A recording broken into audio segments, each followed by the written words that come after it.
Good morning. It is day 37 and Klaus and I are headed to the path. We're avoiding a little bit of traffic here. There is a very nice camping area right next to the lodging where we were. So we're going to find our way onto the official path and then we'll get started. Day 37.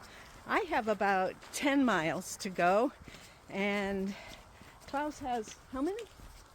25 kilometers. 25 kilometers, so that's about 15 miles. He's going all the way into Strandheimen, and I'm making one little stop overnight. So we'll check in with you really soon.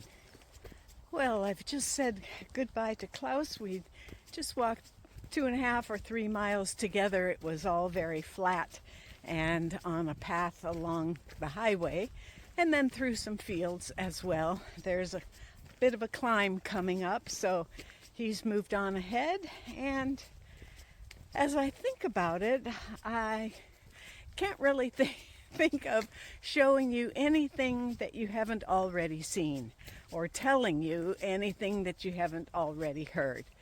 So I think today will be pretty minimal. I have about 10 miles to go. I may have said that already. And I may share a few impressions along the way. It's a bit of a bittersweet day. I'm just going to take my time and savor every moment as I'm nearing the end here.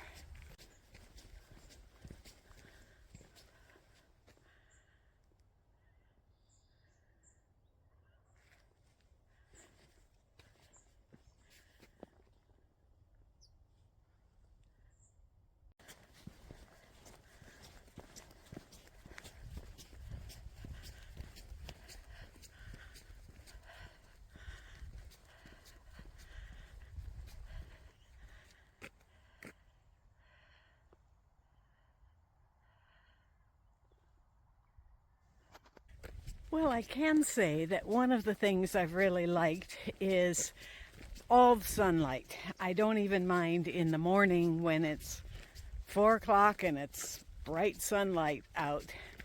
This morning, all the seagulls, around 4 o'clock, all the seagulls were just squawking up a storm, so that's what woke me up this morning. The Strandheimen guest house was very, very nice, very comfortable, and Venka, the host, took a special interest in making sure we had the things we needed. Miro and Peta were there, as well as Klaus, so we got to talk with some friends. This morning at breakfast we had porridge, which I haven't had oatmeal in on this whole trip. I don't think. I've had muesli but not oatmeal, and then peanut butter, and I've been missing peanut butter in my sandwiches, so little things like that make it feel a lot more homey.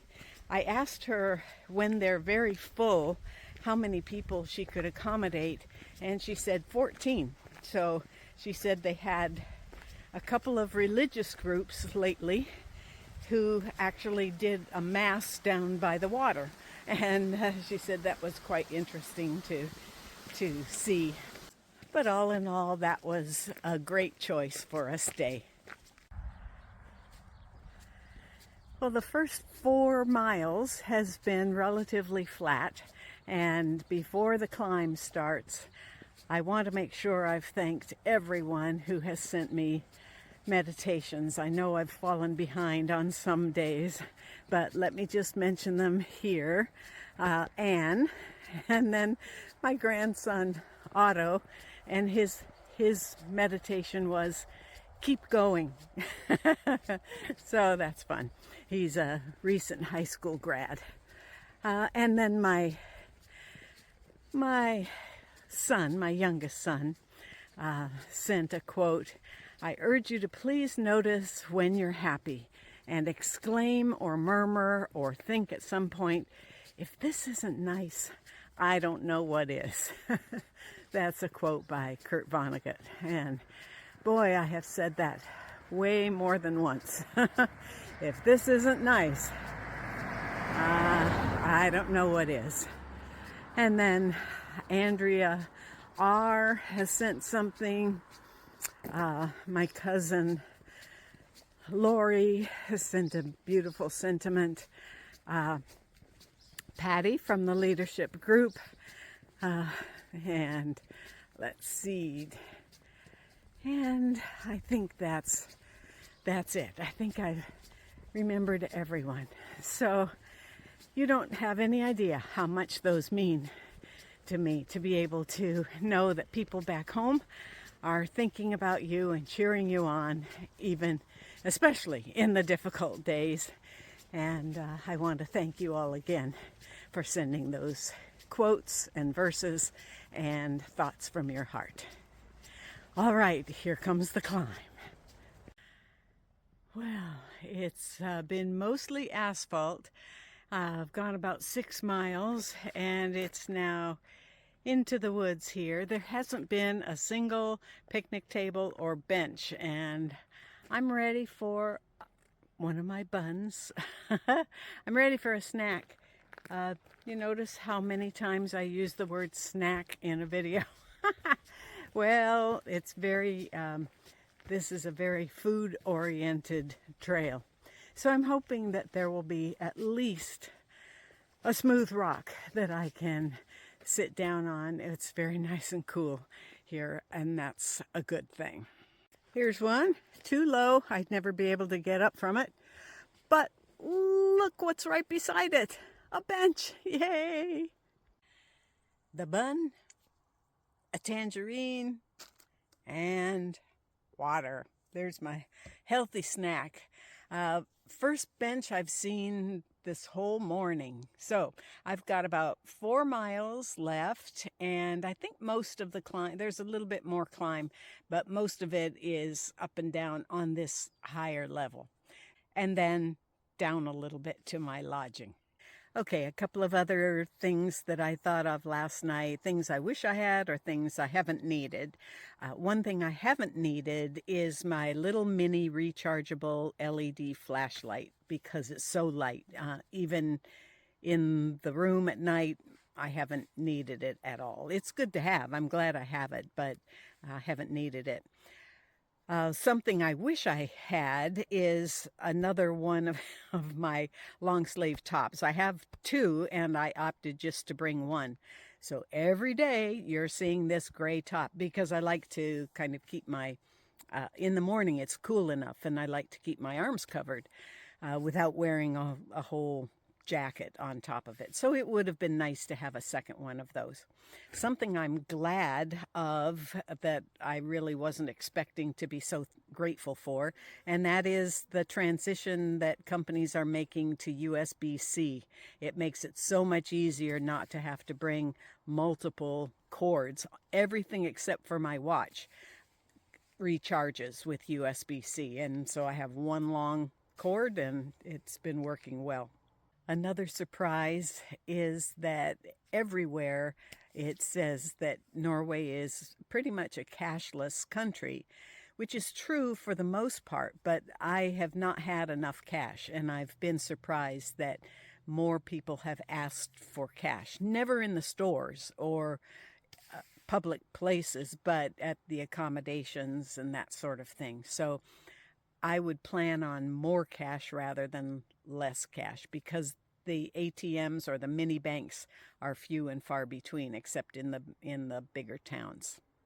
So here are a couple of questions that I think might be on your mind. So these always get asked of me. The first is, so would you do it again, Carol? And the answer is, I would do sections of it again. I can understand why a lot of Norwegians take it in stages and will do a large section. That makes a lot of sense to me. It's great to do a long pilgrimage like this from start to finish, but if I were to do it again, I would go back and just do a section and really, really get into that understanding, learning more about the history and that sort of thing. The second question that usually gets asked is, where are you going next? Don't even ask that. uh, I have no idea. The most I would ever do is every other year, and this actually may be the last long hike that I do. But who knows where the next one will be? One thing that I've been disappointed in myself is that I've checked social media more than I want to. And it's because of uploading videos in the evening. Of course, I'm on 4 different platforms doing that. And then in the morning, I'm checking comments and answering questions. And I love to do that. And the whole reason I'm doing it is for my own record and then also to share with you. So I don't begrudge that at all. But I find myself, okay, after I've uploaded my video, oh, let's just scroll through and see what's happening with everybody. And I think a pilgrimage especially, or even just a long hike, deserves a break from social media. So I've been a bit disappointed in myself in that regard. Just 14 kilometers to go.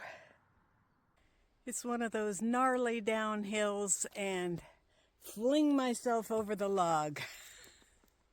And up ahead I see a bridge, so that's great.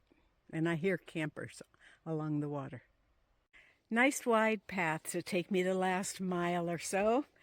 And then I'm looking forward to this lodging. I hear good things. I guess all the hosts kind of get together or have gotten together for a social and to meet one another. And my host last night said that this host is very sweet. So I look forward to meeting her. And here is my lodging, Lian Gard, or Lian Farm. Let's go inside and check it out.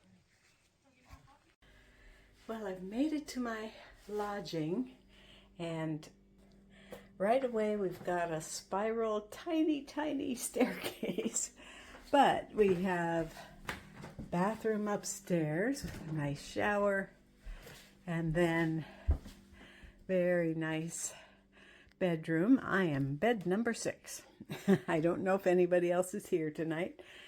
And then a little kitchen area. Hopefully some cold water. I can sure use some cold water.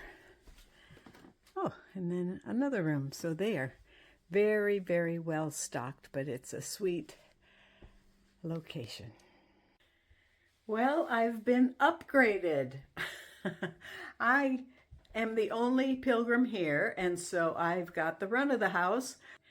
You might think that someone's grandma designed this house. Actually, I just met the owner, and she is probably late 30s, 40, something like that. So she said, oh yes, there's nobody else here. You can have one of these beds on the first floor. So that's wonderful. Well, this goes along with the question, what's been the scariest part of this trip, Carol? Well, let me tell you, the scariest part of the trip for me are these crazy, let's see if I can point here, these crazy steps, the spiral steps that are just hard to get your foot on totally. So I'll be glad to be on the first floor. Well, it's the close of day 37, and I've already started getting ready for day 38. Had my shower, and I think I'll just use this evening to kind of prepare myself mentally and emotionally. It's been quite a journey, and I want to make sure that my entrance into Trondheim is one that is significant, which I'm sure it will be. So have a great evening, and I will talk to you at the beginning of day 38.